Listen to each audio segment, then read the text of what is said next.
5 AM, day 8. Reveille's up.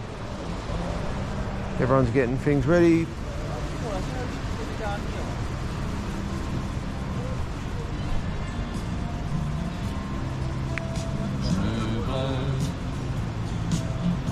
Is it me and you? Hey Frank. Hey Carl, how you going? Is it a cockatoo? Is it standing by your mate when she's in a fight?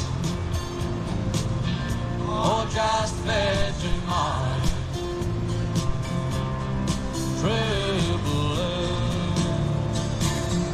I'm asking you. True blue, is it me and you? Is it mom and dad? Is it a cockatoo? That's Scott Babington, Major Scott Babington, our leader. Getting reveille going, everyone up.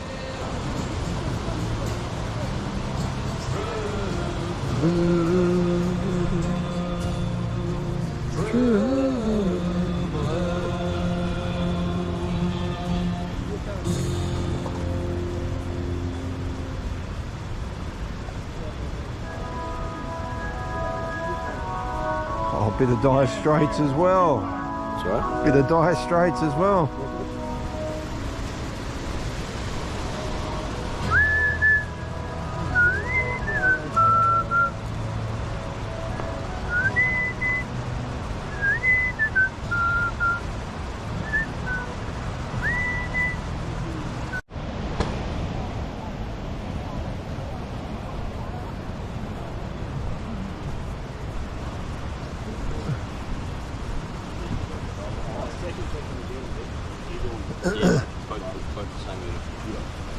What's this one, Scott? The 2nd Battalion. They came into the line here and took significant casualties between here and Eora Creek. The battalion association's a friend of mine. He asked me to put a few medallions, one here and one at Eora. Yeah, excellent. Did you glue that on? Yep. Oh, that's lovely, mate. Well done. What's nulli secundus mean? Sorry? There's Latin nulli secundus. Second to none. So it's the 2nd Battalion. Yeah, right. But they're second to none. Okay.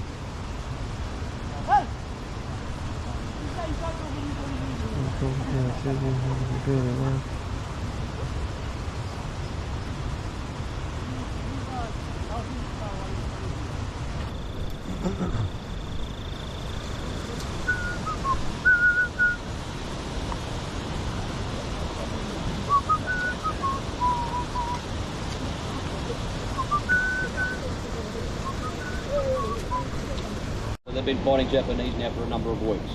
So the senior command have a fresh brigade, the 16th Brigade. They're already on the trail. They're making their way north. They've married up with the 25th Brigade here at Templeton's Crossing. So in the line now we have the 2nd 1st Battalion, the 2nd 2nd Battalion, and the 2nd 3rd Battalion. Fresh troops, AIF troops, seasoned troops. They left the 3rd Militia Battalion in the line as well. So that plaque over there is for a Lieutenant Richardson from the 3rd Militia Battalion. So the 3rd Militia Battalion was a reserve battalion, militia battalion, but of all the 10, there was actually 11 Australian infantry battalions committed to the campaign, the 3rd spent the most amount of time in the line. All right, so for a militia battalion, that's one of their claims to fame, I guess. They took significant casualties just like the others. So the Japanese, when they decided to pull back from Iori Biwa, so we're talking from the Japanese point of view now, what Tori wanted was for them to build defensive positions to slow the Australian advance down as much as possible. So he chose his own areas where he wanted to defend. Brigadier Potts in the Australian withdrawal looked at this area, and from the south, protecting it from the south or defending it from the south didn't really work.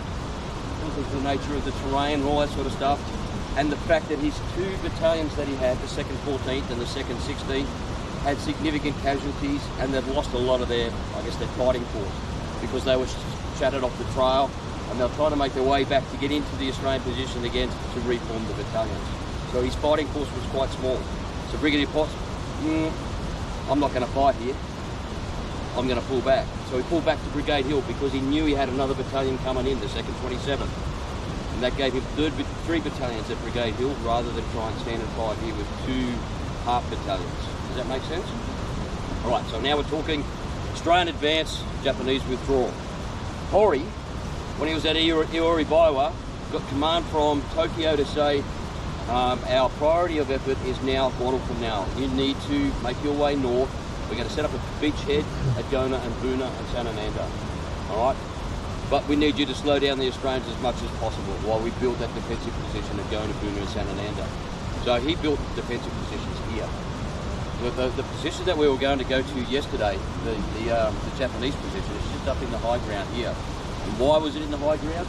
Many Australians coming down the path that we followed, they've got overwatch over the whole position. So the first Australians onto the site here, had a quick look around, they got engaged by the Japanese. That first patrol was pretty much wiped out. So the Australians held back on the ridgeline, trying to see what's going on, trying to find out where the Japanese were. The Japanese were up there, there was another one up there, and there was another one over on the western flank, over on here. All with overwatch down into here, because this is the main axis of advance for the Australians. So the Aussies are up there, trying to see where the Japanese were. The Japanese were watching them. As soon as they stuck their head up over the ridgeline, the Japanese would be up there with an HMG. So that mount that we saw on the other side of the creek is actually the mount for a Juki heavy machine gun. So they would have been sitting up there with numerous of those, waiting for the Aussies to appear and just going doot, doot, doot, doot, doot. And all the little graduations that you see on the mount meant that they could actually, instead of manually trying to elevate and depress the gun and traverse it, they could actually set it. And all they had to do then was to sweep the ridge line, just by moving it side to side. Yeah, because it was already set for a range. Yeah, and they also use those, when I talked about the staking of our guns, they can also use those dials and stuff instead of the staking technique. So staking is when you've got a bipod, you put the bipod on the ground and you're standing in behind the bipod. Well, that is actually a fixed mount, so it does all that for you as a gunner. Yeah, everyone happy with that? Right.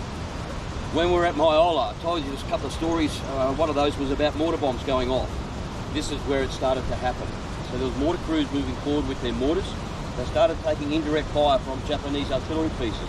They thought, oh, we'll go into battery. So they established a mortar position a little bit further forward and started dropping bombs down tubes. The first 2 bombs dropped from 2 tubes, both mortars exploded, killing both crews. Holy shit, what's going on here? So they had to cease fire with the mortars until they worked out what the problem was. So their indirect fire asset, mortars, putting fire down on the Japanese and trying to get the Japanese to take cover and not fire back, they lost that asset early in the battle, which meant the Japanese had open slather.